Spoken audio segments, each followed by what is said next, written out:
नमस्कार. मी मुकुंद लेले. Shri family guide या प्रोग्रामच्या अंतर्गत होणाऱ्या वेगवेगळ्या विषयांवरच्या वेबिनारमध्ये आज आपण जमलेलो आहोत एक नवा विषय घेऊन. येत्या 2 दिवसांनी म्हणजे 10 मेला अक्षय तृतीयेसारखा एक शुभ मुहूर्त आहे. आपल्याकडे जे 3.5 शुभ मुहूर्त आहेत त्यापैकी हा एक मुहूर्त मानला जातो. तर अशा मुहूर्ताच्या दिवशी बरेच जण काही ना काहीतरी वेगळी कार्य सुरू करतात. शुभ कार्याला सुरुवात करत असतानाच एक महत्त्वाचा भाग असतो तो म्हणजे सोने खरेदी. तर सोने खरेदी हा पण एक महत्त्वाचा भाग या दिवशी अनेक जण करतात. तर आज हाच सोन्याचा विषय आपण घेऊन इथं आलेलो आहोत. कारण सर्वांना माहितीच आहे की गेल्या काही काळामध्ये सोन्याचे भाव उच्चांकी पातळीवरती पोहोचलेले आहेत. 10 ग्रॅमचा सोन्याचा भाव आता जवळजवळ 73,000 क्रॉस करून गेलेला आहे.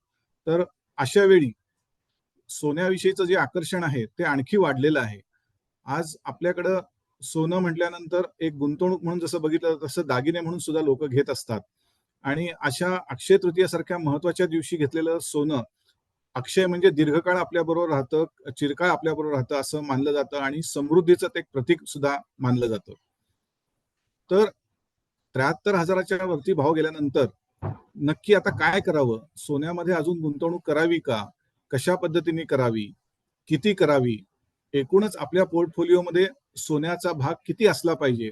असे अनेक प्रश्न सर्वसामान्य लोकांच्या मनामध्ये सध्या येत आहेत. या पार्श्वभूमीवरती आज आपण इथं सगळेजण भेटत आहोत आणि आपल्या मनातल्या या प्रश्नांची उत्तरं आजच्या सेमिनारमधनं, व्याख्यानामधनं आपल्याला तज्ञांच्या मिळणार आहेच आहे. पण त्याचबरोबर शेवटचा काही भाग 10-15 मिनिटं ही आपल्याला आपल्या मनातले प्रश्न विचारण्याची संधी इथं आपल्याला उपलब्ध करून दिली जाणार आहे. तर आजचा हा जो महत्त्वाचा भाग आहे की सोन्यातली अक्षय गुंतवणूक. तर या विषयावरती बोलण्यासाठी आज आपल्या सोबत आहेत ज्येष्ठ गुंतवणूक सल्लागार श्री सुहास राजदेरकर सर. मी त्यांचं सर्वप्रथम सकाळ माध्यम समूहाच्या वतीनं स्वागत करतो. आज त्यांनी आपल्यासाठी खास वेळ काढलेला आहे. एरवी ते खूप बिझी असतात. तर आज ते खास सकाळच्या आणि श्री फॅमिली गाईडच्या उपक्रमासाठी आपल्या सोबत आलेले आहेत.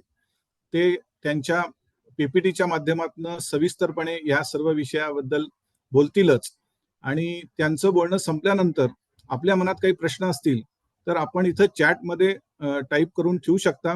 त्यातल्या निवडक प्रातिनिधिक प्रश्नांना उत्तर देण्याचा प्रयत्न इथं नक्कीच केला जाईल. तर आपला फार वेळ न घेता मी सूत्र श्री राजदेरकर सरांच्याकडे देतो. ते आज या महत्त्वाच्या विषयावरती आपल्याशी संवाद साधतील. धन्यवाद.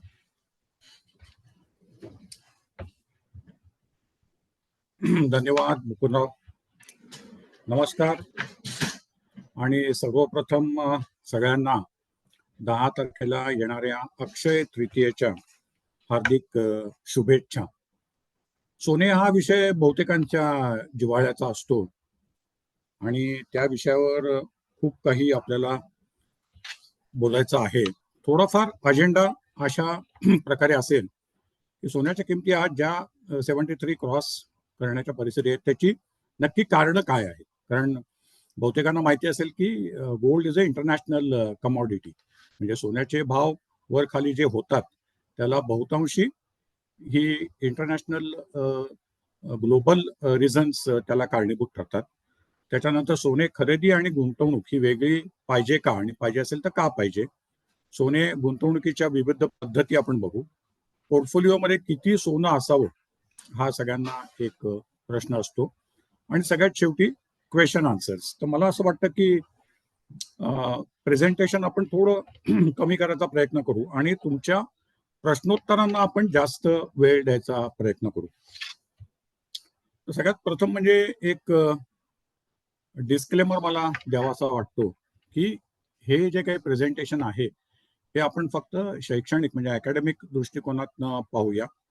चर्चेच्या ओघात जर काही कुठली एक्झाम्पल्स आली तर ती त्या दृष्टिकोनातनं पाहावीत आणि तो कुठल्याही प्रकारचा गुंतवणूक सल्ला नाही हे ध्यानात ठेवावं. त्याचप्रमाणे मी कुठल्याही सोन्याच्या दुकानाला रिप्रेझेंट करत नाही, म्युच्युअल फंडला रिप्रेझेंट करत नाही, इन्शुरन्सला रिप्रेझेंट करत नाही. हे एक आपलं अकॅडमिक डिस्कशन आहे. सगळ्यांनी अगदी मोकळेपणाने याच्यामध्ये भाग घ्यावा आणि मनामध्ये जे काही शंका असतील त्या जरूर विचाराव्या. बरेच वेळा आपण असं ऐकतो की मनी इज नॉट एव्हरीथिंग, परंतु आपण आज समृद्धी या विषयावर बोलणार असल्यामुळे एक डेफिनेटली वाटतं की money is not everything is true, but before saying this please ensure that you have sufficient and enough money. थोडक्यात काय, पैशाची सोंग कोणाला आणता येत नाहीत आणि पैसा हा डेफिनेटली आवश्यक असतो. एक थोडस आपण जे खूप पूर्वी कदाचित त्याचा अभ्यास केला असेल आणि नंतर नंतर आपण कदाचित विसरून गेलो असू, परंतु सोने हा इंटरनॅशनल कमोडिटी असल्यामुळे जनरली तुम्ही जेव्हा त्याचे ग्लोबल लेवलवर रेट्स पाहता तेव्हा ते 1 औंस अशा याच्यामध्ये उल्लेख केला जातो. ते साधारण $2,315 1 औंस.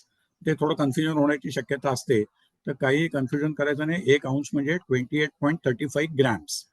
1 तोळा म्हणजे इंटरनॅशनल लेवलला 11.66 जरी असेल तरी भारतामध्ये बहुतेक करून आपण 1 तोळा म्हणजे 10 ग्रॅम अशीच आपली समजूत आहे आणि आपण त्याचप्रमाणे ते घेतो. बाकी तर आपल्याला माहितीच आहे, आज एका डॉलरची किंमत 83.51 आहे आणि साधारण सोन्याची किंमत 24 कॅरेटची जी आहे ती आहे साधारणपणे 7,301 ग्रॅम म्हणजे 73,001 तोळा. काही नंबर्स आपण बघूया जे कदाचित तुम्हाला इंटरेस्टिंग वाटतील.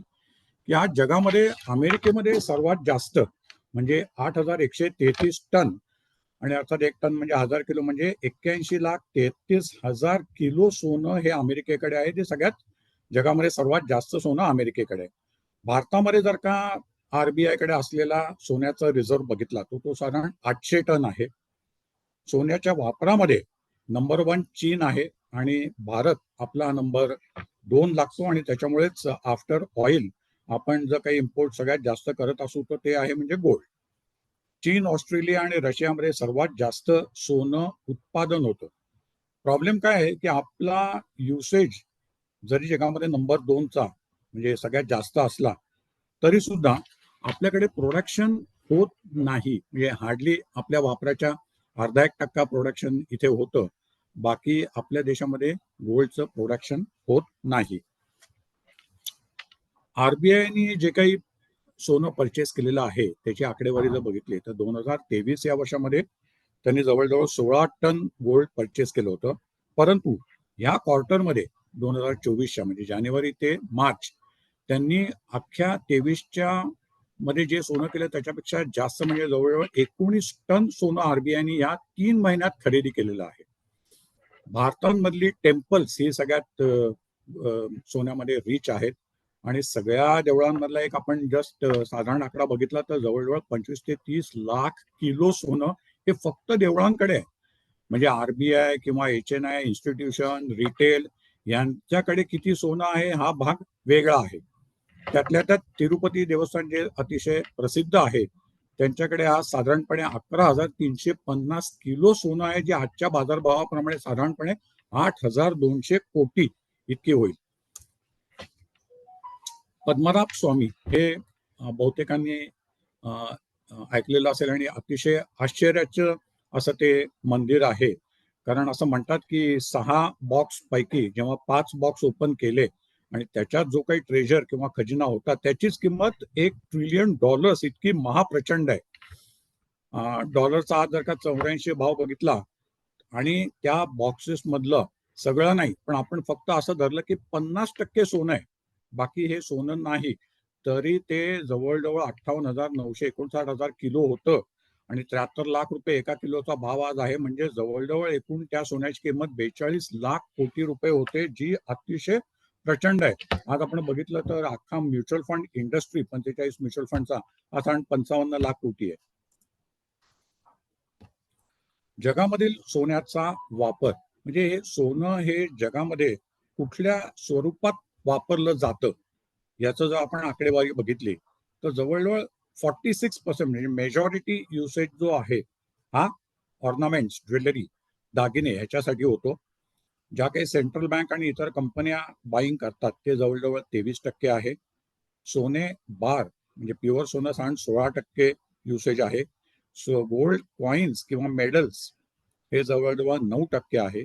इलेक्ट्रिक आणि इलेक्ट्रॉनिक्समध्ये अगदी हार्डली 5%, जे खूपच कमी आहे ॲज कम्पेअर टू सिल्वर. सिल्वरचा उपयोग या उद्योगधंद्यामध्ये, इंडस्ट्रीमध्ये जास्त होतो आणि इतर कारणासाठी 1%.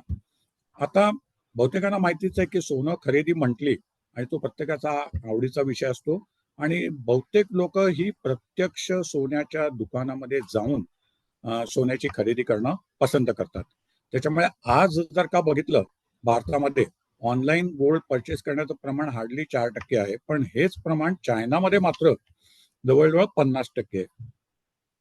आणि आपल्याला माहितीच असेल की चायना हा जगामधला प्रोडक्शन मध्ये पण सगळ्यात मोठा देश आहे. आता एक आपण जर सामान्य क्वेश्चन जर का बघितला, तर सोनं, शेअर बाजार, अमेरिकी डॉलर, इन्फ्लेशन, इंटरेस्ट रेट याचं आपापसामध्ये काय नक्की इक्वेशन असतं? तर एक आपल्याला ढोबळ मानाने माहिती असतं की गोल्ड आणि इक्विटी मार्केट म्हणजे स्टॉक मार्केट याचं प्रमाण हे इन्व्हर्सली रिलेटेड असतं, म्हणजे व्यस्त असतं. म्हणजेच काय की स्टॉक मार्केट जर वर असेल तर जनरली सोनं खाली असतं. अमेरिकन डॉलर जर का स्ट्रॉंग असेल तर त्याप्रमाणे तुमचं सोनं खाली जातं. पण हा सर्वसाधारण थंब रूल आहे. आज जर का तुम्ही बघितलं, बहुतेक देशांमध्ये जरी ही परिस्थिती असली तरी सुद्धा भारतामध्ये ही परिस्थिती नाही आहे आणि त्याची वेगवेगळी कारणं आहेत जी आपण बघूया. से फॉर एक्झाम्पल, आपण म्हणतो की स्टॉक मार्केट वर असतं तेव्हा गोल्डचे रेट खाली असले पाहिजेत. पण आज आपण काय बघतोय, मागच्या 6 महिने 1 वर्षामध्ये आपण बघितलं की सेन्सेक्सने ऑलरेडी उच्चांक गाठला 75,000 आणि तिकडनं आता थोडं थँक्स टू इलेक्शन ते थोडं करेक्ट होऊन साधारण 72,000च्या आसपास आहे. परंतु सोन्याचे रेट खाली गेलेत का? नाहीये. सोन्याचे रेट पण वरतीच आहेत. एकच सगळीकडे जे समान दिसतं आणि ते म्हणजे इन्फ्लेशन.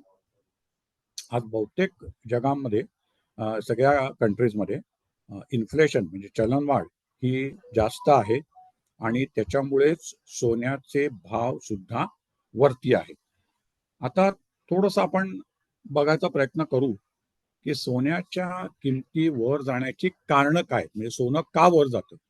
बहुतेकांना असं वाटतं की बाबा इकडे भारतामध्ये यावेळेला जवळजवळ 40-50 लाख वेडिंग्स होती, लग्न सारे होती, त्याच्यामुळे सोन्याचे भाव वर गेले का काय? परंतु तसं नाहीये. याचं कारण का की सोनं हा, आपण जसं मगाशी म्हटलं की it's a global commodity.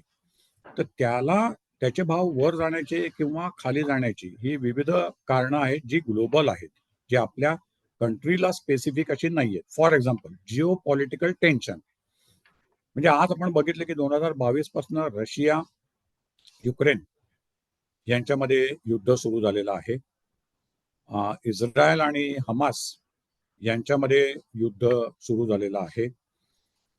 China आणि तैवान यांचे संबंध काही फारसे चांगले नाहीयेत. तिकडे रेड सी मध्ये सुद्धा हौती जे आहेत ते मोठमोठ्या शिप्सवर अटॅक करतायत. थोडक्यात काय की जिओ पॉलिटिकल टेन्शन आज अख्ख्या जगामध्ये बघायला मिळतंय. त्याला आपण भूराजकीय अशांतता असं मराठीमध्ये म्हणू शकतो. ते जेव्हा असतं तेव्हा लोक सेफ हेवनकडे धावतात.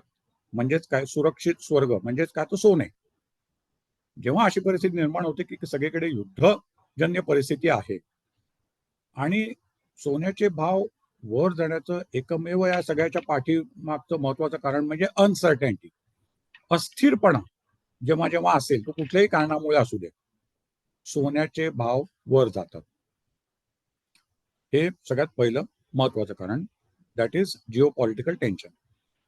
वेगवेगळ्या देशांच्या सेंट्रल बँकांनी, म्हणजे ज्याला आपण मध्यवर्ती बँक म्हणू, मागच्या 2 वर्षामध्ये प्रचंड मोठ्या प्रमाणात खरेदी केलेली आहे. आता सगळ्या कंट्रीजच्या सेंट्रल बँकनी मिळून केलेली खरेदी जर बघितली तर 2200 टन खरेदी ही 2 वर्षामध्ये झालेली आहे. आणि ऑफकोर्स आरबीआय त्याच्यापासून लांब नाही. आरबीआयने सुद्धा मगाशी आपण बघितलं की ह्या 3 महिन्यामध्ये जवळजवळ 19 टन सोन्याची खरेदी केली आहे. का करतायत सेंट्रल बँक सोन्याची खरेदी? याचं सिंपल कारण, जसं पहिलं जिओ पॉलिटिकल टेन्शन, आणि सगळ्या देशांना ही भीती वाटते आहे की आपल्या करन्सीचं डिव्हॅल्युएशन होऊ शकतं, करन्सी आपली फ्लक्च्युएट होऊ शकते, खाली जाऊ शकते.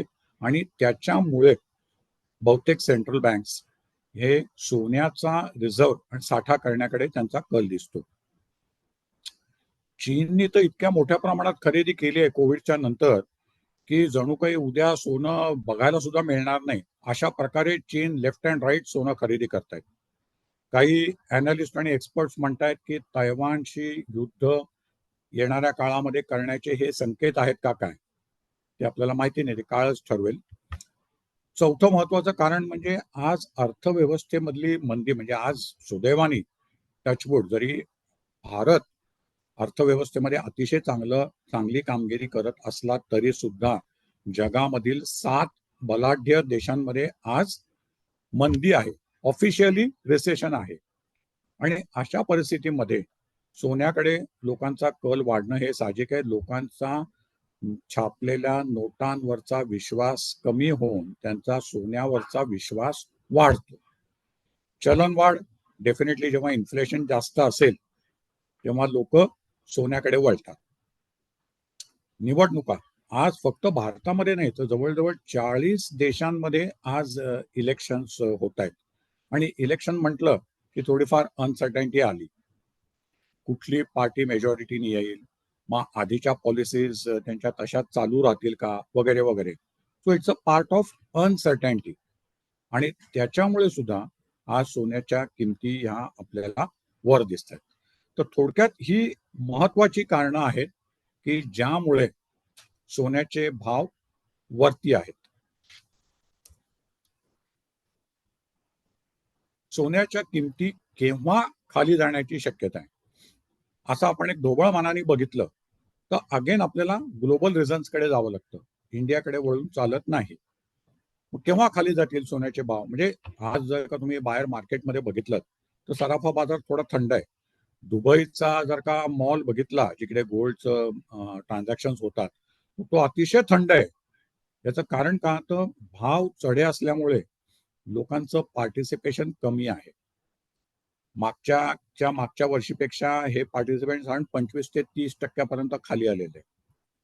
म्हणून बहुतेक सोनार जे आहेत, सराफ जे आहेत, त्यांना रिटेल खरेदी जर का वाढण्याची इच्छा असेल तर सगळेजण असंच म्हणतील की बाबा सोन्याचे भाव जवळजवळ 65-66 हजार पर्यंत आले तर परत रिटेल मार्केट वाढेल, लोक परत सोनं घ्यायला धावतील. याच्यामुळेच कदाचित परवा येणारी जी अक्षय तृतीया आहे ती कम्पॅरेटिव्हली मागच्या वेळेपेक्षा थोडीशी थंड जाण्याची शक्यता आहे, हे माझं पर्सनल मत आहे. का अजून दुसरं की बाबा मध्यवर्ती बँकांनी जर का खरेदी कमी केली तर सोन्याचे भाव खाली जातील. आज जे आपण बघितलं की left and right central banks प्रत्येक देशाच्या जे गोल्ड परचेस करतायत ते जर का त्यांनी थांबवलं किंवा कमी केलं तर सोन्याचे भाव खाली जातील. चीनमधली जर का इकॉनॉमी इम्प्रूव्ह झाली आणि त्यांचा जो गेले 2 वर्ष म्हणजे आफ्टर कोविड जर तुम्ही बघितलं तर चायनाचं स्टॉक मार्केट आणि रिअल इस्टेट हे प्रचंड मोठ्या प्रमाणावर कोसळलेले आहे. ते जर का स्टेबल झालं आणि इम्प्रूव्ह झालं, जे थोडेसे आता हिंट आहे, संकेत आहेत, तर सोन्याचे भाव खाली जाऊ शकतात. आज अमेरिकेमध्ये थोडीशी वेगळी परिस्थिती आहे. अमेरिकन इन्फ्लेशन हे अजूनही त्यांच्या कंट्रोलमध्ये येत नाहीये आणि त्यामुळे फेडनी आता मागच्या आठवड्यामध्ये जेव्हा त्यांची मॉनिटरी पॉलिसी होती त्याच्यामध्ये त्यांनी स्टेटस को ठेवला, म्हणजेच काय की व्याजदर, इंटरेस्ट रेट तसेच ठेवण्याचा निर्णय घेतला, ते कमी केले नाहीत. आता जर का त्यांनी येणाऱ्या काळामध्ये व्याजदर कमी केले तर सोन्याचे भाव वर जातील. आता आज ते चढे असल्यामुळे सोन्याचे भाव पण आपल्याला चढे दिसत आहेत. अमेरिकन डॉलर जर का डेप्रिशिएट झाला तर सोन्याचे भाव खाली येतील. आता ही सगळी कारणं ग्लोबल झाली. भारतामध्ये ही सगळी कारणं सपोज आपण एका बाजूला ठेवली, इंडियामध्ये सोन्याचे भाव खाली जाण्याची शक्यता कशामुळे निर्माण होईल, आता ही अगेन शक्यता आहे. असं होईल का मला माहिती नाही, कदाचित होणारही नाही. आणि ते कारण काय आहे, तर इंडियन गव्हर्नमेंटनी जर का सोन्यावरची इम्पोर्ट ड्युटी कमी केली किंवा शून्य केली तर सोन्याचे भाव कोसळतील. आज ही इम्पोर्ट ड्युटी 15% आहे. बाहेरनं तुम्ही कुठल्याही देशातनं भारतामध्ये जर का सोनं आणण्याचा विचार करत असाल तर त्याच्यावर आज 15% इम्पोर्ट ड्युटी आहे. ही झाली साधारणपणे सोन्याच्या किमती का वर जातात आणि का खाली जातात त्याची कारण. आता महत्वाचा विषय जो बऱ्याच लोकांना त्याच्यामध्ये त्यांचा गोंधळ उठतो किंवा त्यांचं डबल माइंड होतं, ते म्हणजे सोनं खरेदी आणि सोन्याची गुंतवणूक. आता सोने खरेदी ही केली पाहिजे का? तर साहेब केली पाहिजे. लग्न सराई आहे, अमुक आहे, तमुक आहे, स्त्रीधन आहे किंवा इतर काही कारणाने सोन्याची खरेदी करताय. आपल्या देशामध्ये, आपल्या समाजामध्ये, आपल्या धर्मामध्ये सोन्याला अत्यंत महत्व आहे. म्हणजे इतकं म्हणतात की अगदी लहान बाळाला जर का सोन्याचं पाणी पाजलं तर त्याची बुद्धिमत्ता ही कुशाग्र होते, असा एक समज आहे.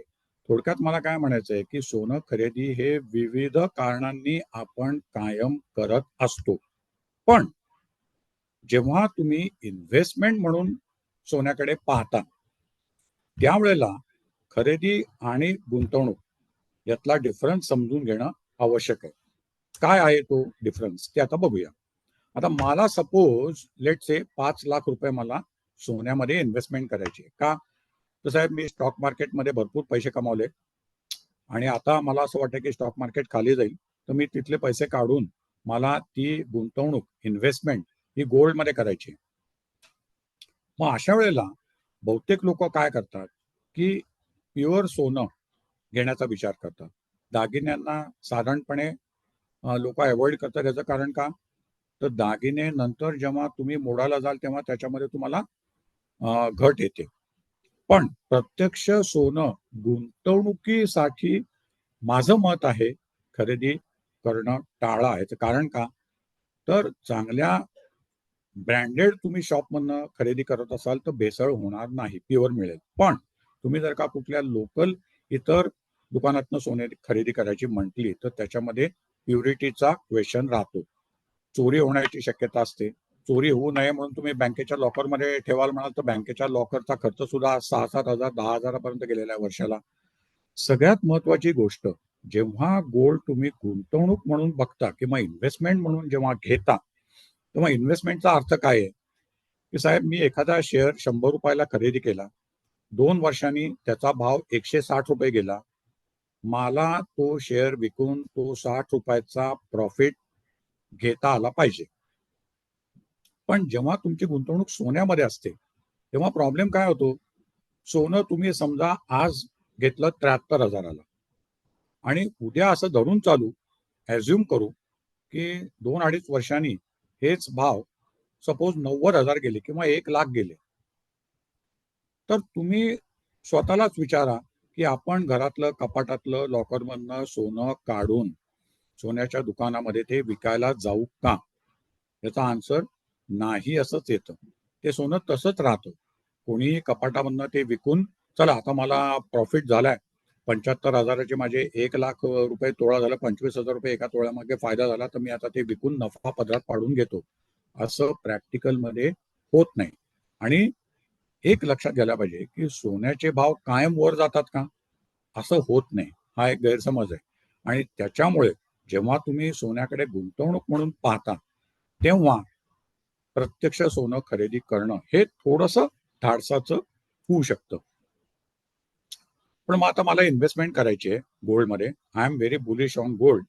आणि जे काही मी पाहत आलोय की माझं आजोबांचं लग्न झालं तेव्हा 90 रुपये तोळा होतं, आई वडिलांचं लग्न झालं तेव्हा 25,000 रुपये होतं, माझं लग्न झालं तेव्हा 55,000 होतं आणि आज आता 73,000 आहे. म्हणजेच काय, माझ्या मुलीचं उद्या लग्न होईल तेव्हा निश्चित सोन्याचे भाव लाखाच्या घरात गेलेले असतील आणि त्याच्यामुळे मला सोन्यामध्ये इन्व्हेस्टमेंट करायची आहे असं जर का डोक्यात विचार असेल आणि प्रत्यक्ष सोने खरेदीमध्ये जर का काही धोके असतील गुंतवणूक म्हणून, तर मग माझ्यापुढे काय पर्याय आहेत?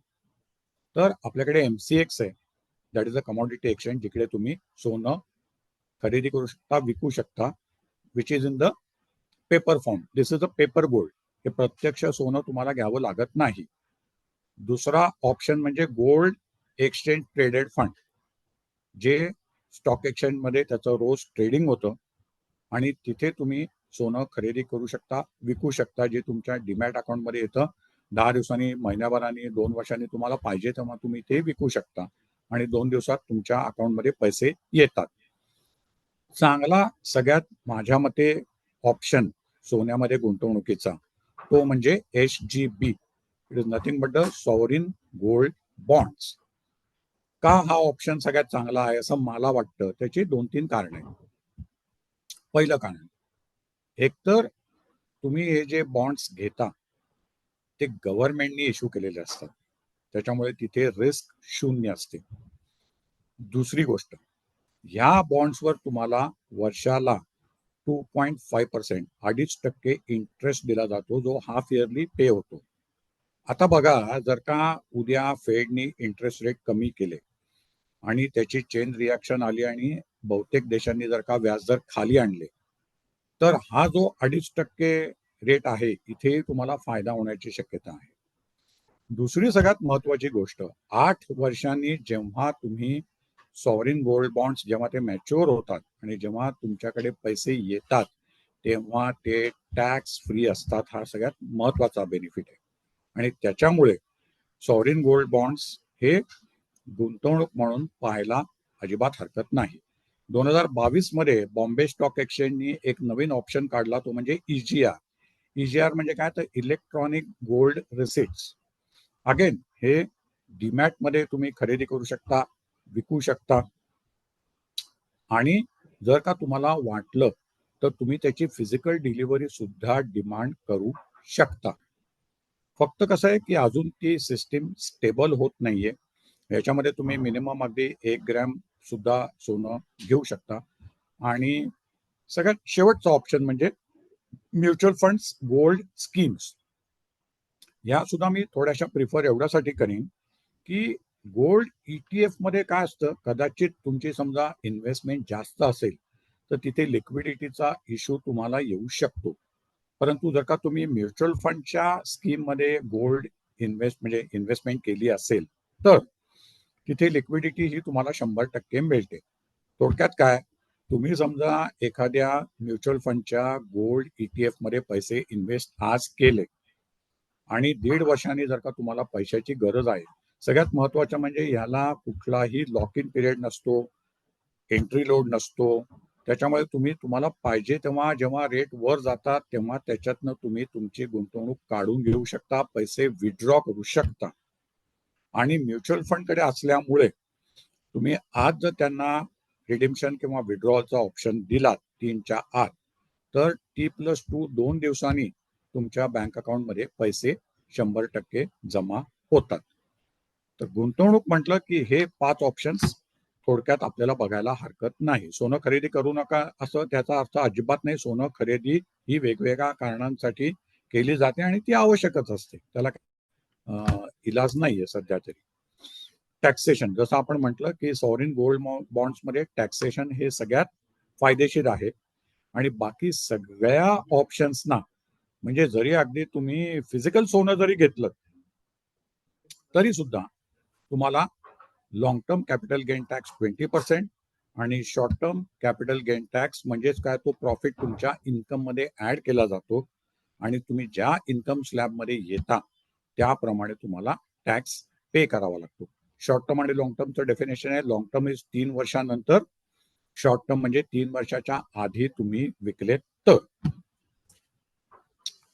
काही इतर रिलेटेड विषय आहेत, जसं की सोने खरेदी मासिक ठेव योजना. बरेच लोक विचारतात की हे आम्ही करावं का, तर त्याचं उत्तर असं आहे की जर का तुमचा त्या दुकानावर संपूर्ण विश्वास असेल तर करायला हरकत नाही. अदरवाईज RBIची ह्याच्यावर वेगवेगळ्या प्रकारची रेस्ट्रिक्शन्स आहेत.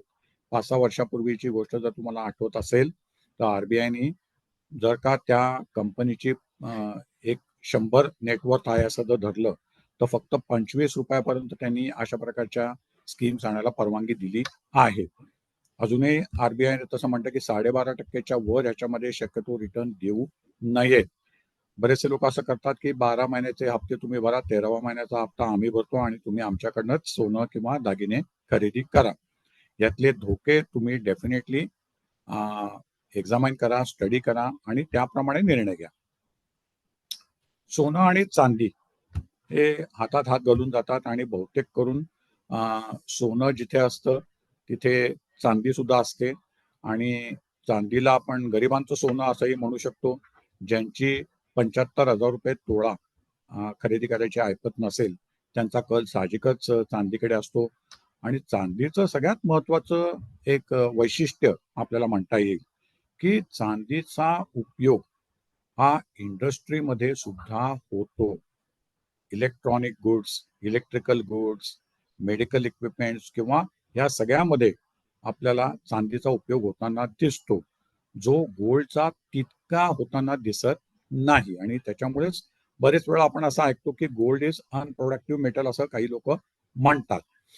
आता प्रोडक्शन जे आहे चांदीचं हे आतापर्यंत स्टेडी होतं, पण येणाऱ्या काळामध्ये बिकॉज की सिल्वरला डिमांड जास्त येतो आहे, चांदीचं प्रोडक्शन, सिल्वरचं प्रोडक्शन खाली जाण्याची शक्यता आहे. आणि डिमांड सप्लाय, जर का डिमांड असेल आणि सप्लाय कमी झाला तर रेट वाढणार. त्याच्यामुळे चांदीमध्ये सुद्धा तुम्हाला थोडंफार लक्ष द्यायला हरकत नाही. आणि ENGचं काही लोक विचारतायत की त्यांचा IPO होते की हो, त्यांनी सेबीकडे त्यांचा रेड हेरिंग प्रॉस्पेक्ट्स दिलेला आहे, पण आता त्याचे डिटेल्स जेव्हा येतील त्याप्रमाणेच लोकांनी निर्णय घ्यावा की त्याचं व्हॅल्युएशन काय आहे आणि काय नाही. टायटनचा आता मागच्या आठवड्यातच रिझल्ट लागलेला आहे. टायटन हे सोने, चांदी, डायमंड ह्या क्षेत्रातली एक अग्रेसर कंपनी आहे. त्यांचा रिझल्ट थोडासा जरी खराब आला असेल, आणि याचं कारण काय, हे सगळ्याच ह्या दुकानांना ऍप्लिकेबल झालंय की मागच्या 6 महिन्यामध्ये थोडासा सेल त्यांचा कमी झालेला दिसतो आहे. एक तर भाव वाढलेले आहेत, वेडिंग सीझन जे म्हणत होतो ते आता कुठेतरी कमी व्हायला लागला आहे म्हणून असेल. परंतु हे विषय असे आहेत की प्रत्येकाने त्याचा स्टडी करून आणि आपापल्या गुंतवणूक सल्लागाराला विचारून त्याप्रमाणे निर्णय घ्यायला पाहिजेत. पोर्टफोलिओमध्ये किती सोनं असावं हा बहुतेक लोक प्रश्न विचारतात. आणि माझं वैयक्तिक मत असं आहे, I am a basically very hardcore, आपण म्हणू की passionate about the stock market. त्याच्यामुळे गोल्डला वैयक्तिकरित्या मी माझ्या पोर्टफोलिओमध्ये 10% वर स्थान देत नाही. परंतु प्रत्येकाने आपल्या रिक्वायरमेंट नुसार, आपल्या रिस्क ॲपिटाईट नुसार याचा निर्णय घ्यायला पाहिजे. माझं पर्सनल मत असं आहे की प्रत्येकाच्या पोर्टफोलिओमध्ये साधारणपणे 10% पर्यंत गोल्ड असायला हरकत नाही. पूर्वी जसं आपण म्हणायचो की सगळे ॲसेट क्लास जेव्हा खाली येतील तेव्हा सोन्याच्या किमती वर जातील. आज काही कारणामुळे जरी तसं होत नसेल तरी सुद्धा हा थंब रूल आहे.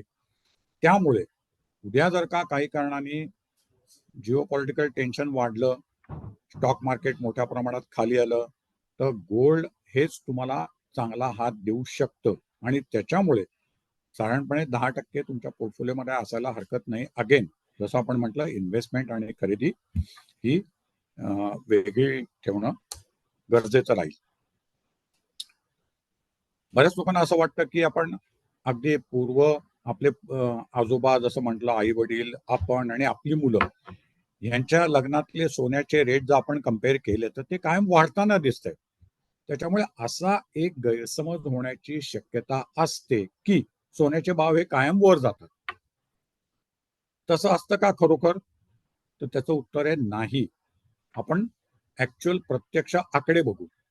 1992 साली सोन्याचा रेट होता 4,300 रुपये तोळा, म्हणजे 430 रुपये 1 ग्रॅम. 1998 साली म्हणजे साधारण 6 वर्षांनी तो रेट 430 चा 400 झाला, अर्थात 30 रुपये एका ग्रॅम साठी कमी झाला रेट. 1996 510, 2002 500, 10 रुपयांनी रेट 6 वर्षांनी कमी होता. 2012 मध्ये 32,000 रुपये तोळा भाव होता, तो 2018 मध्ये 3,100 झाला. म्हणजेच काय, एका ग्रॅमच्या मागे 100 रुपयांनी भाव कमी झाला. आपण यातनं इतकाच बोध घ्यायचा आहे की सोनं आणि सोन्याचे भाव हे कायम रोज एका स्टेडी रेषेमध्ये वरच जाणार, ह्या गैरसमजुतीमधनं बाहेर पडणं आवश्यक आहे. आणि सोन्याचे भाव सुद्धा फ्लेक्झिबल असतात, फ्लक्च्युएटिंग असतात, व्होलटाईल असतात, अस्थिर असतात. याची फक्त एक जाणीव ठेवली पाहिजे. बाकी जसं मी म्हटलं की तुमची जर का रिस्क कॅपिटाईट असेल तर तुम्ही डेफिनेटली घेऊ शकता. बऱ्याचशा लोकांनी आता इव्हन 6 महिन्यापूर्वी काही लोकांनी सोनं खरेदी करून जे आज बाहेर पडलेले आहेत, किंवा जर का कोविड काळामधले आपण जर गेलो तर 2019 मध्ये सोन्याचा भाव होता 35,000 रुपये तोळा, जो कोविडच्या मुळे 2020 मध्ये जवळजवळ 48,000वर गेला एका वर्षात. म्हणजे सोन्याने त्यावेळेला जवळजवळ 38% परतावा दिला होता, 38% रिटर्न. हे डेफिनेटली कशामुळे झालं? कोविडमुळे झालं. अशी एखादी समजा, ज्याला आपण ब्लॅक स्वान म्हणतो, अशी एखादी संकट आली तर डेफिनेटली लोक सेफ हेवनकडे धावतात आणि त्यामुळे तुम्हाला सोन्याचे भाव वर गेलेले दिसतात. लॉंग टर्मचा जर आपण विचार केला, 45 इयरमध्ये सोन्याने जास्त परतावा दिलाय का इक्विटीने दिलाय? इनफॅक्ट जी काही इन्व्हेस्टमेंट ऑप्शन्स आहेत, म्हणजे अगदी bank FD, post office, gold, real estate, stock market, currency, bitcoins वगैरे वगैरे, तर सगळ्याचा जर का तुम्ही स्टडी केला, गुगल सर्च आज काय सोबत आलेले, click of the mouse and you will get the entire rates, तर तुम्हाला असं दिसेल 1979 मध्ये बीएससी सेन्सेक्सचं हे मूळ वर्ष आहे, बेस इयर 100. 1979 साली बीएससी सेन्सेक्स 100 होती. आज ती साधारणपणे 72, 73, 75 हजारावर आहे. सोनं 1979 मध्ये आपण जर कंपॅरिझन करायचं ठरवलं तर 900 रुपये साधारणपणे तोळा होतं, जे आज साधारणपणे 73,000 आहे. पण याचा जर का तुम्ही CAGR काढाल, कंपाऊंडिंग अॅन्युअल ग्रोथ रिटर्न जर का काढलं, तर स्टॉक मार्केटनी तुम्हाला जवळजवळ 16% रिटर्न्स दिलेली आहेत आणि हीच रिटर्न सोन्यासाठी मात्र फक्त 10% होतात. याचा अर्थ असा अजिबात नाही की कायम हे इक्वेशन असं राहील, असं बिलकुल नाही. आजकाल काय झालंय की सगळ्याच कमॉडिटीची सायकल्स थोडी शॉर्ट होत चालली आहेत. आपण जसं पूर्वी म्हणायचो की सोन्याचं सायकल हे 6 वर्ष 8 वर्ष असतं, रिअल इस्टेट सायकल हे 8 ते 10 वर्ष असतं. आजकाल ती सायकल्स कमी होत चालली आहे. त्याच्यामुळे असंही होऊ शकतं की सोन्याचे भाव तुम्हाला दर 2-3 वर्षांनी वर खाली झालेले दिसू शकतात.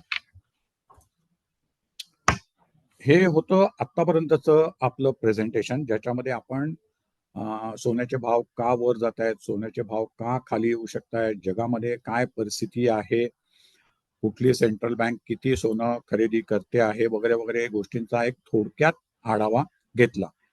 खरेदी करायची असेल तर कशी करावी, इन्व्हेस्टमेंट करायची असेल तर काय ऑप्शन्स आहेत, त्याच्यावरही आपण एक नजर टाकली, रिटर्न्स बघितली. मला असं वाटतं आता ज्याला मी सुरुवातीला म्हटलं की आपण जास्त वेळ दिला पाहिजे, आणि ते म्हणजे क्वेश्चन आन्सर्स. तर मी आता हा फ्लोअर क्वेश्चन आन्सरसाठी ओपन करतो. जर का काही पॉइंट्स आपल्या प्रेझेंटेशन मधनं सुटले असतील किंवा प्रेझेंटेशन मध्ये कव्हर केलेत पण तुम्हाला त्याच्यामध्ये काही शंका असतील तर अगदी मोकळेपणाने तुम्ही विचारू शकता. So I am opening the floor now for the questions and answers. आणि मी मुकुंदराव जे आपले मॉडरेटर आहेत त्यांना रिक्वेस्ट करेन की पुढची सूत्र त्यांनी पण शेअर करावी. येस सर, अतिशय चांगल्या पद्धतीने सरांनी आपल्याला सोन्यातल्या एकूण गुंतवणुकीविषयी आणि त्याचे वेगवेगळे कंगोरे सुद्धा उलगडून दाखवलेले आहेत आपल्याला. तर आता या निमित्ताने आपल्या मनात काही प्रश्न असतील तर आपण या चॅटबॉक्समध्ये विचारू शकता. काही मंडळींनी विचारलेले पण दिसतात इथं प्रश्न, तर त्यातल्या काही प्रश्नांपासून मी सुरुवात करतोय. एक सर, काही जणांनी असा प्रश्न विचारलेला आहे की सोनं अलीकडच्या काळामध्ये मोठ्या प्रमाणात वाढलं आणि ते 73,000 आणि 10 ग्रॅमला 73,000च्या पुढे गेलेलं आहे. आणि जसं म्हटलं जायचं की सोनं आणि सेन्सेक्स म्हणता येईल आपला शेअर मार्केटचा निर्देशांक, त्यांचं व्यस्त प्रमाण असायचं पूर्वी, एक खाली एक वर असं त्यांचं असायचं. पण ह्यावेळी मात्र परिस्थिती वेगळी दिसते. बरोबर आहे. दोघंही योगायोगाने एका पातळीवरतीच वाटचाल करताना दिसत आहेत. तर अशा वेळी लोकांच्या मनामध्ये प्रश्न आहे ऑब्व्हियसली की असं जसं म्हणतात की मार्केटला प्रेडिक्ट करणं फार अवघड आहे, मार्केट सुप्रीम असतं, मग ते सोन्याचं असेल किंवा शेअर मार्केट असेल. तरीही लोकांच्या मनात एक साधारण प्रश्न असा आहे की आज 73,000 पाशी दिसणारं सोनं असेल किंवा सेन्सेक्स असेल, तर सोन्याच्या बाबतीत बोलायचं झालं तर हे सोनं 1 लाखावरती जाऊ शकेल का? हा खरं तर भविष्य वर्तवण्यासारखाच प्रकार आहे. पण तुम्हाला काय वाटतं? नाही, हरकत नाही. आणि हा क्वेश्चन येणं लोकांच्या मनात अगदी स्वाभाविक आहे.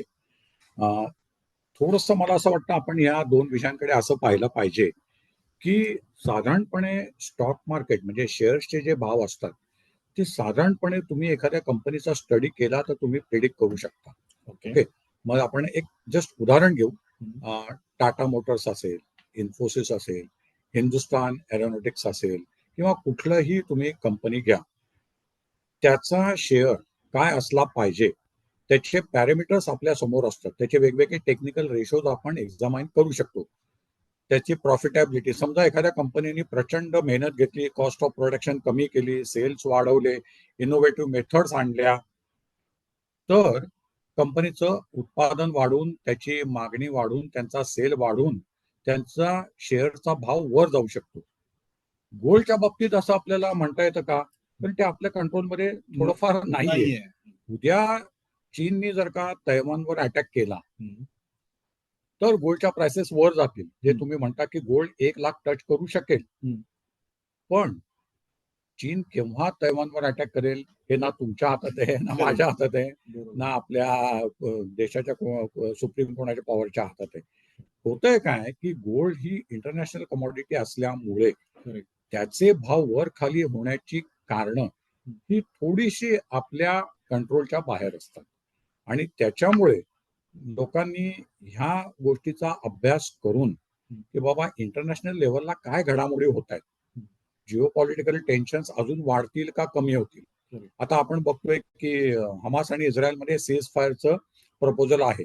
आता ते जर का ऍक्सेप्ट झालं, जे अजून झालेलं नाहीये, किंवा अमेरिका रशिया आणि सगळ्यांनी प्रयत्न करून जर का युद्ध होण्याचं प्रमाण कमी केलं, तर डेफिनेटली सोन्याचे भाव खाली जातील. ओके. आज तशी परिस्थिती नाहीये. थोडक्यात काय, तर ह्याची कारणं जी आहेत, स्टॉक एखादा वर का जातो आणि गोल्डच्या प्राइसेस वर खाली का जातात, त्याच्यामधला हा फरक समजून घेणं गरजेचं आहे. अगदी बरोबर आहे. ही खूप महत्वाची गोष्ट आहे, कारण बऱ्याच वेळा आपल्याकडे असा समज असतो की काहीतरी सणवार आला किंवा शुभमुहूर्त जवळ आले की सोनं वाढत असेल वगैरे, किंवा गुरुपुष्यामृतासारखं काही असेल तर, किंवा दिवाळी असेल तर, किंवा काही आता जसा अक्षय तृतीयेचा मुहूर्त येतोय. पण बेसिकली हा गैरसमज लोकांच्या मनातून दूर व्हायची गरज आहे की सोन्याचे भाव हे आपल्या भारतातल्या कुठल्या सणवाराशी जोडलेलेच नाहीयेत मूळतः. ही आंतरराष्ट्रीय कमोडिटी असल्यामुळं आंतरराष्ट्रीय स्तरावरती ज्या काही घटना घडामोडी होतात किंवा भूराजकीय म्हणता येतील अशा घडामोडी होतात, जेव्हा जेव्हा अस्थिरता जागतिक पातळीवरती दिसते तेव्हा सोनं भाव खातं असं म्हणतात. तर हा भाग मला वाटतं सगळ्यात महत्वाचा यात दिसतो. नक्कीच नक्कीच. आणि या बॅकग्राऊंड वरती चांगले खूप चांगले क्वेश्चन्स आहेत. म्हणजे लोकांचा response, I am really glad. Yes भरपूर काय काय, म्हणजे मी दुबईला ट्रॅव्हल करतो, तर दुबईमधनं मी सोनं घेऊन येऊ शकतो का वगैरे वगैरे. ते जसं मगाशी आपण डिस्कस केलं की त्याच्यावर इम्पोर्ट ड्युटी असते. ऑफकोर्स आता काही लोक हातामध्ये अंगठ्या किंवा चेन घालून येतात, त्याच्यावर तुम्ही दाखवा न दाखवा हा तुमचा प्रश्न आहे. तर अशा प्रकारे तुम्ही करू शकता, जे तिकडे तुम्हाला सिंगापूर दुबईमध्ये हे स्वस्त मिळू शकतं, कारण तिथे सोनं आपल्यापेक्षा स्वस्त आहे, कारण इथे आपल्याला इम्पोर्ट ड्युटीज 15% द्यावी लागते. येस सर, दुसरे कुठले क्वेश्चन तुम्ही नोट केले? अजून एक केलेला आहे तो म्हणजे लोकांना ही जर कमोडिटी असेल तर हे आपल्या देशामध्ये जसं स्टॉक मार्केट आहे तसं एमसीएक्स म्हणजे जे कमोडिटी मार्केट पण आहे. तर हे कमोडिटी मार्केट बद्दल थोडक्यात काही सांगता येईल का? आणि सोनं जर घ्यायचं असेल तर हे कमोडिटी मार्केटमध्ये जाऊन घ्यावं लागतं का, असा एक प्रश्न आहे. अगदी सिंपल एका वाक्यात जर याचं उत्तर द्यायचं, तर तुमची प्रचंड जोखीम घेण्याची क्षमता असेल तरच तुम्ही एमसीएक्स मध्ये जाऊन सोनं खरेदी करायचं. कारण का, हे शक्यतोपणे डेरिव्हेटिव्हच्या अंतर्गत येतं आणि तिथे तुम्हाला प्रत्यक्ष खरेदी न करता तुम्ही बाईंग आणि सेलिंग करू शकता.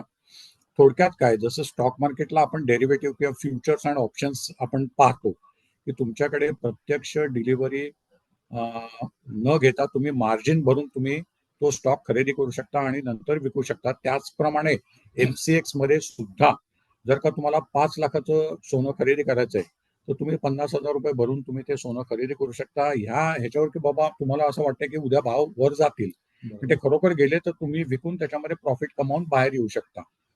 फक्त ह्याची कॉन्ट्रॅक्ट्स, त्याची सायकल्स, ते केव्हा संपते केव्हा सुरू होते, या सगळ्याकडे तुम्हाला अतिशय काटेकोरपणे बघावं लागतं. आणि त्याच्यामुळे शक्यतो रिटेल गुंतवणूकदारांनी म्युच्युअल फंड योजना किंवा गोल्ड ETF किंवा SGB याच्या थ्रू केलेलं जास्त चांगलं. हा, आता तुमच्याकडे थोडी रिस्क कॅपॅसिटी आहे, एक्सेस मनी आहे आणि तुमचा एक डेफिनेट व्ह्यू आहे सोन्यावर आणि ज्याचा तुम्हाला कॉन्फिडन्स आहे, तर तुम्ही MCX मध्ये जाऊन निश्चित करू शकता, ज्याच्यामध्ये तुम्हाला प्रॉफिट इतर ऑप्शन पेक्षा जास्त होऊ शकतो. ओके, अतिशय महत्वाची माहिती सरांनी सांगितली आहे. पण MCX मध्ये सुद्धा जर आपल्याला काही गोष्ट ट्रेड करायची असेल किंवा खरेदी काही करायची असेल, तर आपल्याला जसं शेअर मार्केटमध्ये स्टॉक ब्रोकर बरोबर आपलं काही कॉन्ट्रॅक्ट असतं किंवा रजिस्ट्रेशन झालेलं असतं, तसं MCX साठी सुद्धा काही नक्कीच करावं करावं लागतं. लागतं. नक्कीच करावं लागतं. तुमचा ब्रोकिंग अकाउंट असणं आवश्यक आहे, तुमचा डीमॅट अकाउंट असणं आवश्यक आहे आणि तरच तुम्ही MCX मध्ये ट्रेड करू शकता. तुम्ही म्हणाल की माझा डीमॅट अकाउंट नाहीये किंवा डीमॅट अकाउंट आहे पण माझ्याकडे ब्रोकर अकाउंट नाहीये, तर तुम्हाला हे ट्रान्झॅक्शन करणं शक्य नाही. म्हणजे थोडक्यात ह्या मूलभूत ज्या गोष्टी आहेत किंवा नियम अटी आहेत, ह्या आधी पूर्ण त्याची समजून पूर्तता घेणं समजून घेणं आवश्यक आहे. व त्याची पूर्तता झाल्यानंतरच आपण याबद्दल थोडक्यात तज्ञांच्या मार्गदर्शनाखाली यात गुंतवणूक करणं जास्त महत्वाचं असेल. आणि व्होलॅटिलिटी असते हे समजून ह्याच्यामध्ये उतरणं आवश्यक आहे. आता दुसरा भाग, जसं फिजिकल गोल्ड मध्ये असतं, खरेदीचा भाव एक वेगळा असतो, विक्रीचा भाव वेगळा असतो, वध घट होण्याची किंवा प्युरिटीची असे सगळे प्रॉब्लेम असतात. आपल्याला जोपर्यंत त्यातली शुद्धतेची हमी नसते तोपर्यंत आपण विश्वास ठेवूनच या गोष्टी घेत असतो. बरोबर. पण आता 3 गोष्टी चर्चेत खूप येताना दिसल्या. एक म्हणजे गोल्ड ETF बद्दल, गोल्ड म्युच्युअल फंडाबद्दल आणि SGB बद्दल. तर SGB जेव्हा सरकार मधून असे सॉव्हरिन गोल्ड बॉन्ड्सचे इश्यू जाहीर करतं आणि काही दिवसासाठी ते आणले जातात, त्यानंतर मग ते मार्केटमध्ये पण सेकंडरी मार्केटमध्ये पण ओपन होतात. तर नॉर्मली SGB त्याच काळात घेतले पाहिजेत का त्यानंतरच्या काळात सुद्धा घेता येतात?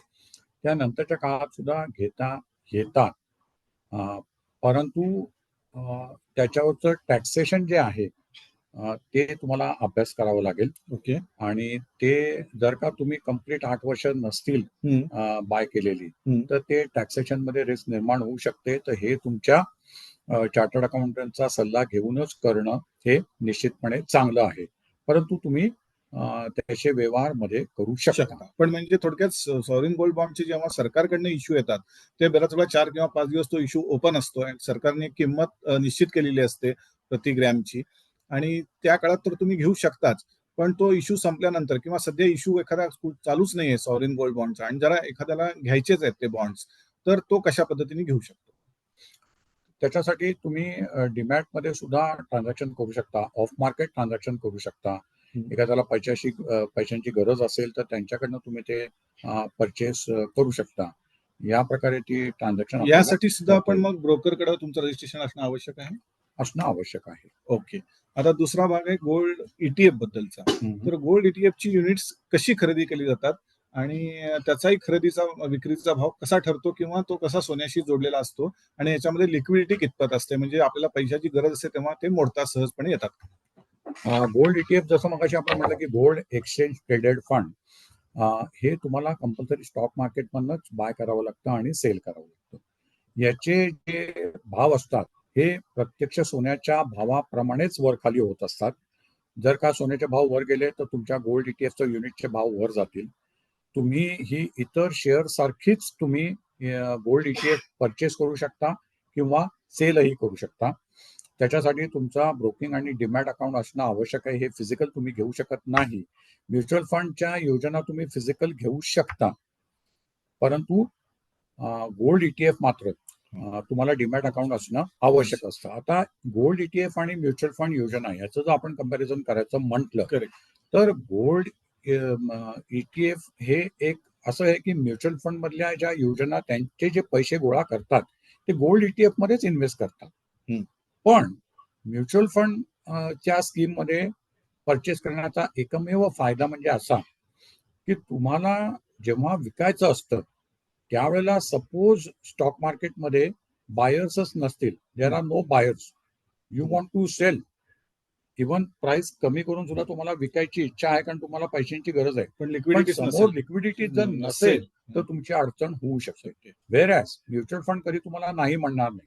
हा. तुम्ही तिकडे Redemption ला दिलात रिडम्पशन की- दिलं की तुमच्या बँक अकाउंट मध्ये पैसे येणार. येणार. आता अवेअरनेस वाढलाय, एज्युकेशन वाढलंय, त्याच्यामुळे गोल्ड ETF चे व्यवहार सुद्धा वाढत चाललेले आहेत. त्याच्यामुळे रिटेल इन्व्हेस्टर्सना गोल्ड ETF सुद्धा विचार करायला हरकत नाही, कारण त्यांचे काही असे 50 कोटी 60 कोटी अशा प्रकारचे ट्रान्झॅक्शन नसतात आणि तेवढी लिक्विडिटी सुदैवाने आजकाल गोल्ड ETF मध्ये निर्माण व्हायला लागली आहे. फक्त तुमचा डीमॅट आणि ब्रोकिंग अकाउंट असणं आवश्यक आहे, जो म्युच्युअल फंडला लागत नाही. ओके. आता सरांनी गोल्ड ETF आणि गोल्ड म्युच्युअल फंड ह्या दोन्ही बद्दल सविस्तरपणे सांगितलंय. दोन्हीतले प्लस मायनस ह्या गोष्टी समजल्या असतील बऱ्याच जणांना. तर मला आता असा एक पुढचा प्रश्न काही लोकांनी विचारलेला आहे की फिजिकल गोल्ड, SGB म्हणा किंवा ETF म्हणा किंवा गोल्ड म्युच्युअल फंड ह्याच्यात कुठल्याही पर्यायामध्ये गुंतवणूक केली तर रिटर्न सारखे असतात का? जर सोन्याच्याच भावाशी जोडलेला असेल तर त्यांचे रिटर्न सारखे असतात का वेगवेगळे असतात? आणि जर वेगवेगळे असतील तर कोणता पर्याय यातला सर्वात चांगला असा मानला जातो?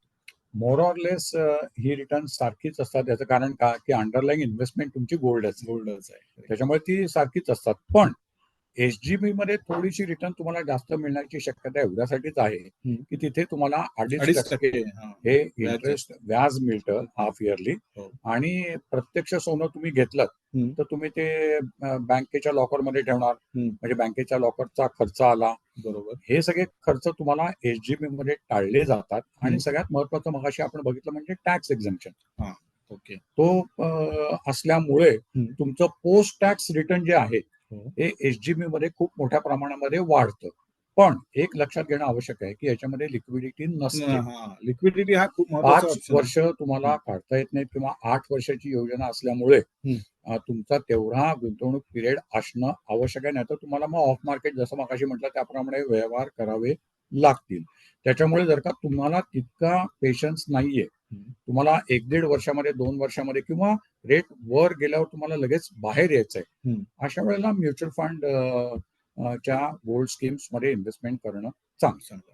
आता जेव्हा गुंतवणूक म्हणून आपण सोनं घेत असतो, दागिने हा प्रकार वेगळा आहे. कारण दागिने जेव्हा आपण घेत असतो तेव्हा ते परिधान केले जातात आणि त्या परिधान केलेल्या दागिन्याचं एक सुख म्हणा, समाधान म्हणा हे वेगळं असतं. त्यामुळे त्याचं पैशात मोल करता येत नाही. किंवा जेव्हा बायका किंवा पुरुष कोणी असेल, जेव्हा हे सोनं परिधान करतात किंवा दागिने परिधान करतात तेव्हा त्याला गुंतवणूक म्हणता येणार नाही आपण अशा पद्धतीने. कारण गुंतवणूक ही अशी असली पाहिजे की आपल्याला ती कधी गरज असेल तेव्हा मोडता आली पाहिजे. तर या बॅकग्राऊंड वरती लिक्विडिटी हा अँगल या गुंतवणुकीमध्ये खूप महत्वाचा असतो. आणि आपल्याकडे सोन्याला एक भावनिक त्याच्याशी संबंध जोडला जातो. सहजपणे आपण सोनं जरी गुंतवणूक म्हणून घेतलं तरी ते विकायला सहसा जात नाही. तर हा एक आपल्या भारतीय लोकांच्या मानसिकतेतला एक भाग असतो. तर सोन्याबद्दल असं जेव्हा असतं तेव्हा लिक्विडिटी हा अँगल किती महत्वाचा मानला पाहिजे आणि अशा बॅकग्राऊंड वरती लिक्विडिटीसाठी म्हणून कोणते पर्याय जास्त आकर्षक ठरतात? लिक्विडिटीसाठी म्युच्युअल फंडच्या योजना ह्या सगळ्यात नंबर 1 ला येतात. कारण तिथे लिक्विडिटी 100% तुम्हाला मिळते. जरी तुम्हाला काही इमर्जन्सी आली आणि पैसे काढायचे असतील तरी तुम्हाला म्युच्युअल फंड कडनं ते 100% पैसे काढता येतात. तुम्हाला असं होणार नाही की बाबा तिथे कोणी बायर्सच नाहीये. फिजिकल गोल्डला सुद्धा लिक्विडिटी ही 100% असते. फक्त फिजिकल गोल्ड मध्ये जर का तुमची गरज जास्त असेल तर शक्यतो तुम्हाला समोरचा माणूस भाव पाडूनच तुमची गुंतवणूक तुम्हाला पैसे देतील. त्याच्यामुळे प्रत्यक्ष सोन्याच्या ऐवजी लिक्विडिटी अँगलनी जर बघायला गेलं, लिक्विडिटी प्रत्यक्ष सोन्यात सुद्धा 100% आहे.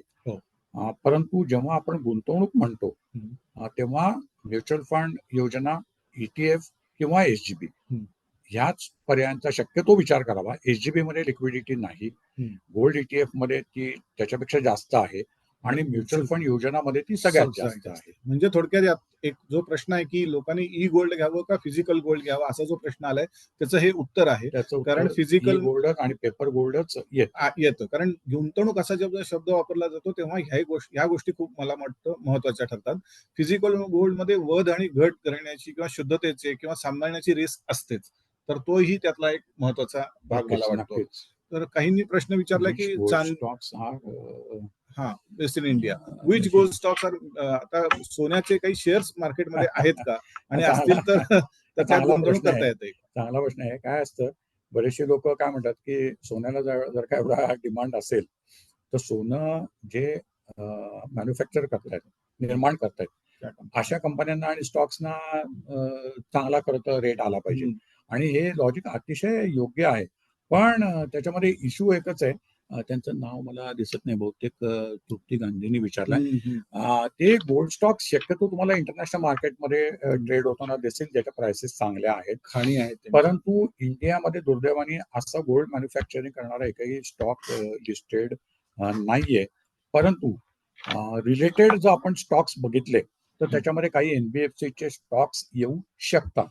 म्हणजेच ते काय करतात, तर गोल्ड तारण ठेवून तुम्हाला लोन देतात. म्हणजे इट इज अ रिलेटेड. पण of course these NBFCs are not producing the gold, हे तुम्ही लक्षात घेणं आवश्यक आहे. त्याच्यामुळे गोल्ड मॅन्युफॅक्चर किंवा जे प्रोड्यूस करतायत अशा कंपनीचे स्टॉक्स तुम्हाला इंडियन स्टॉक मार्केटमध्ये दिसणार नाही. त्याच्यामुळे तुम्हाला इंटरनॅशनल मार्केटमध्ये जावं लागेल. आणि आजकाल इंटरनॅशनल मार्केटमध्ये सुद्धा बाईंग आणि सेलिंग हे अतिशय सोपं झालेलं आहे. अजून एक प्रश्न लोकांचा, आता जरी आपण सोन्याबद्दल जास्त चर्चा करत असलो तरी चांदीबद्दलही काही प्रश्न येतात, कारण चांदीचे भाव असेच 80-82 हजाराच्या पुढे जाताना दिसत आहेत आपल्याला. तर सोन्याप्रमाणे चांदीमध्ये सुद्धा अशा ई पद्धतीने गुंतवणूक करता येते का? अगदी जरूर करता येते आणि जरूर करावी. मे बी तुम्ही 5% सोनं 5% चांदी असं जरी विभागून इक्वल केली तरी चालू शकतं. पूर्वी आपल्याकडे जसे गोल्ड ETF होते किंवा गोल्ड म्युच्युअल फंडच्या स्कीम्स होत्या, तेवढ्या चांदीच्या नव्हत्या. पण सुदैवाने आता चांदीच्या सुद्धा म्युच्युअल फंडच्या गोल्ड स्कीम्स आलेल्या आहेत, सिल्वर फंड्स. त्याच्यामध्ये तुम्ही इन्व्हेस्टमेंट करू शकता. सिल्वर ETF आपल्याकडे आलेले आहेत, त्याच्यामध्ये तुम्ही इन्व्हेस्टमेंट करू शकता. आणि जसं आपण म्हटलं की चांदीचा युसेज हा इंडस्ट्रीमध्ये मोठ्या प्रमाणावर आहे, त्याच्यामुळे त्याचा डिमांड चांगला राहण्याची शक्यता आहे, उत्पादन कमी राहण्याची शक्यता आहे. त्याच्यामुळे चांदीचे भाव सुद्धा मला या प्रकारे वर जाताना दिसत आहेत. ओके. अजून एक तुम्ही ऑप्शन सांगितलात EGR. तर या संदर्भात काही प्रश्न आहे की EGR बद्दल थोडीशी अजून काही माहिती तुम्ही देऊ शकाल का? यात कशी गुंतवणूक करता येईल किंवा ते कसे विकत घेता येतात? हा बॉम्बे स्टॉक एक्सचेंजनी 2022 मध्ये आणलेला एक ऑप्शन आहे की तुम्ही पेपर गोल्ड परचेस करू शकता. म्हणजे फिजिकल न करता तुम्ही स्टॉक एक्सचेंजमध्ये हा EGR तुम्ही विकत घेऊ शकता, विकू शकता. आणि तिसरं महत्वाचं म्हणजे, समजा तुम्ही आज एक 10 लाखाचे EGR बॉम्बे स्टॉक एक्सचेंज मधनं विकत घेतले, ज्याच्यासाठी तुम्हाला ब्रोकिंग अकाउंट, मी मध्ये आता काहीतरी बसलं ब्रोकिंग अकाउंट म्हणजे काय, तर बाबा तुम्हाला एखाद्या ब्रोकर थ्रू स्टॉक एक्सचेंज मधनं बाईंग सेलिंग करावं लागतं, त्याला ब्रोकिंग अकाउंट म्हणतात. आणि डीमॅट अकाउंट हे 2 असणं आवश्यक आहे, तरच तुम्ही EGR ची खरेदी करू शकता. याच्यामध्ये एक महत्वाचा प्रकार असा आहे की समजा तुम्हाला वाटलं 3 वर्षांनी 4 वर्षांनी की बाबा मी जे 10 लाखाचे EGR घेतले त्याचं मला आता प्रत्यक्ष सोनं पाहिजे, कारण 2 महिन्यांनी माझ्या मुलीचं लग्न आहे आणि मला तिच्यासाठी काही दागिने करायचे आहेत. तर तुम्ही हे EGR त्यांना परत देऊन त्यांना प्रत्यक्ष सोन्याची मागणी करू शकता, जे तुम्हाला प्युअर गोल्डच्या स्वरूपात परत मिळतं. आणि ते मात्र तुम्ही 10 ग्रॅम 100 ग्रॅम अशा प्रकारे ते तुम्हाला मिळू शकतात. म्हणजे तिथे तुम्हाला प्युरिटीचा क्वेश्चन येत नाही. ते गव्हर्नमेंटचं रेग्युलेटेड एक्सचेंज असल्यामुळे तिथे प्युरिटी ही तुम्हाला 100% मिळेल. बाकी फसवण्याची शक्यता कमी असते. आणि तिथे जरी अशा प्रकारची फसवणूक तुम्हाला कोणी तुमचा ब्रोकर किंवा कोणी करतोय असं वाटलं, तर तुम्हाला पुढे ऑथॉरिटीज आहेत कंप्लेंट्स करायला. एक्सचेंजला तुम्ही जाऊ शकता, सेबीकडे जाऊ शकता, फायनान्स मिनिस्टर पर्यंत जाऊ शकता. आणि त्याच्यामुळे EGR मध्ये तुम्हाला ही जोखीम मोठ्या प्रमाणामध्ये कमी होते. आणि जसं मी म्हटलं की समजा तुमच्या मुलीचं लग्नाला एक 15-20 वर्ष आहेत किंवा 12-15 वर्ष आहेत, तुम्ही आत्ता प्रत्यक्ष सोनं खरेदी न करता तुम्ही EGR घेऊन ठेवा आणि 15 वर्षांनी त्याचं तुम्ही प्रत्यक्ष सोन्यामध्ये रूपांतर करू शकता. अगदी बरोबर. आता एकाने प्रश्न विचारलेला तोच आहे, तुम्ही आता ज्याचं उत्तर दिलं की मुलीचं वय 12 आहे आणि 13-14 वर्षांनी लग्न करायचं असेल, तर त्यावेळी समजा 15 तोळ्याची गरज असेल, तर त्यासाठी आतापासूनच एक ठराविक वेटचं गोल्ड घेणं चांगलं, की इक्विव्हॅलंट अमाऊंट म्युच्युअल फंडमध्ये ठेवून ऐनवेळी त्यानं सोन्याची खरेदी करावी? म्युच्युअल फंड मध्ये घेणं चांगलं एवढ्यासाठी की तुम्हाला ते सांभाळत बसण्याचं टेन्शन नाही, बँक लॉकरचा खर्च नाही, जेव्हा पाहिजे तेव्हा 2 दिवसात तुम्हाला पैसे मिळू शकतात आणि त्याच पैशांनी त्याच रेटमध्ये तुम्ही प्रत्यक्ष सोनं खरेदी करू शकता.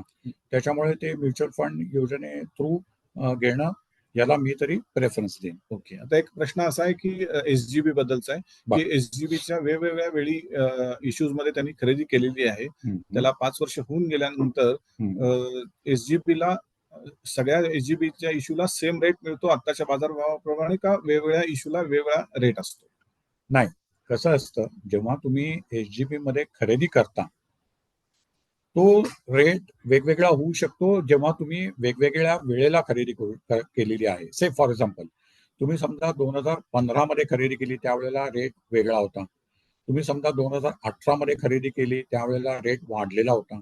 तुम्ही समजा 2021 मध्ये एसजीबी खरेदी केली त्यावेळेला रेट अजून वाढलेला होता. पण जेव्हा तुम्ही ते विकता तर ज्या दिवशी विकता तो सेम रेट तुम्हाला या सगळ्या सिरीजसाठी मिळतो. असं होत नाही की तुमची 2015 ची सिरीज आहे म्हणून तुम्हाला आत्ताच्या रेटपेक्षा 10% कमी रेट असं होत नाही. जेव्हा तुम्ही विकायला जाल तेव्हा तुमची सिरीज कुठलीही असो, तुम्ही केव्हाही बाय केलेला असो, तुम्हाला आजच्या रेट प्रमाणे तो रेट मिळतो आणि त्याप्रमाणे त्याचे पैसे मिळतात. येस. मला असं वाटतं की आजचं सेशन जे आपण ठरवलेलं होतं 11:30 ते 12:30 तर ही वेळ पूर्ण झालेली आहे. साधारणपणे जे प्रश्न आहेत ते बरेचसे कव्हर केलेले आहेत प्रातिनिधिक स्वरूपामध्ये. परंतु विशिष्ट ब्रँड किंवा विशिष्ट स्टॉक बद्दलचे जे प्रश्न आहेत त्यांना इथं उत्तर देणं तसं प्रशस्त दिसणार नाही मला असं आणि वाटतं स्टॉक सेबीच्या मार्केटसाठी एक सेपरेट सेशन घ्यायला करावं लागेल, लागेल. जो अतिशय एक्झॅक्टली. लोकांना इंटरेस्ट असू त्यामुळं शकतो. या ह्याच्यामध्ये जी कंपन्यांची स्टॉक्सची नावं किंवा विशिष्ट दुकानांची नावं, चेनची नावं, ब्रँडची नावं घेतली गेलीत, तर त्याशी संदर्भातले प्रश्न इथं थेट सांगता येणार नाहीत. कसं सांगणं प्रशस्तही नाही आणि सेबीच्या नियमानुसार योग्यही नाही. बरोबर आहे. त्यामुळं जे जेनरिक प्रश्न आहेत, तर सोने गुंतवणुकीचा योग्य मार्ग कोणता? या मार्गातल्या अडचणी कोणत्या? अडचणी म्हणण्यापेक्षा प्लस मायनस ज्याला आपण म्हणता येईल तशा या गोष्टी कोणत्या? कारण कुठलीही गुंतवणूक म्हणल्यानंतर रिटर्न्सच्या बरोबरीने लिक्विडिटी हा सुद्धा एक महत्त्वाचा भाग आहे. आपण केलेली गुंतवणूक जर विकलीच जाणार नसेल आपल्याला पाहिजे त्यावेळी तर त्याचा उपयोग नाहीये. त्यामुळे एक प्रश्न असा आलेला आहे की सोनं घ्यावं की रिअल इस्टेट? तर ह्याही प्रश्नाचं उत्तर तिथंच दडलेलं आहे की सोनं ज्या पद्धतीने त्याला लिक्विडिटी आहे, चटकन विकलं जातं, तसं तुम्ही रिअल इस्टेटमध्ये टाकलेली गुंतवणूक झटकन लिक्विडिट होत नाही. तुम्हाला बरोबर. अपेक्षित असलेला भाव असलेला गिराईक आपल्यासमोर येत नाही. तोपर्यंत आपण ते सहजपणे झटकन विकू शकत नाही. थोडक्यात त्याचे पैसे झटकन आपल्याला मिळू शकत नाही. Absolutely. तर हाही त्यातला एक महत्त्वाचा भाग आहे जो सर्वसामान्य सर्वांना माहिती आहेच. त्यामुळं मला असं वाटतं की अक्षय तृतीयेच्या पार्श्वभूमीवरती 2च दिवसांनी अक्षय तृतीया आहे. अशा वेळी आपण नक्की सोन्यासंदर्भात काय केलं पाहिजे? कोणकोणते आपल्या समोर ऑप्शन्स आहेत? ह्याच्याबद्दलचं सविस्तर विवेचन रायजरकर सरांनी आज आपल्या समोर अतिशय चांगल्या पद्धतीने मांडलेलं आहे. त्याचा आपल्या सर्व श्री फॅमिली गाईड प्रोग्राममध्ये सहभागी असलेल्या सर्व लोकांना त्याचा नक्कीच उपयोग होईल असं मला खात्री वाटते. आणि याचा सर्व लोकांनी फायदा करून घ्यावा आणि आपापल्या जोखीम क्षमतेनुसार ज्यांची रिस्क घ्यायची कॅपॅसिटी आहे त्यांनी कोणता पर्याय निवडावा, लिक्विडिटीमध्ये प्लस मायनस काय आहे, हे सगळे बारकावे बारकाईने बघून आपण योग्य ते निर्णय घ्यावेत. पण अशा पद्धतीनं आपल्या पोर्टफोलिओमध्ये सोन्याचा थोडासा अंश भाग असावा, असं जे सरांनी सांगितलेलं आहे. ते पथ्य पाळून ह्या गोष्टीकडे बघावं, एवढंच मी या निमित्ताने शेवटी सांगेन. आणि सकाळला आता जे काही क्वेश्चन्स येत आहेत सगळ्या लोकांचे, हो. तर बऱ्याचशा लोकांचा रिअल इस्टेट, स्टॉक मार्केट याच्यामध्ये पण इंटरेस्ट दिसतोय. तर सकाळला एक विनंती की या सगळ्या क्वेश्चन्सकडे बघून असे 1-2 सेशन्स जर ऑर्गनाइज केले तर येस. लोकांना त्याचा निश्चित उपयोग होईल, फायदा होईल. नक्कीच, नक्कीच.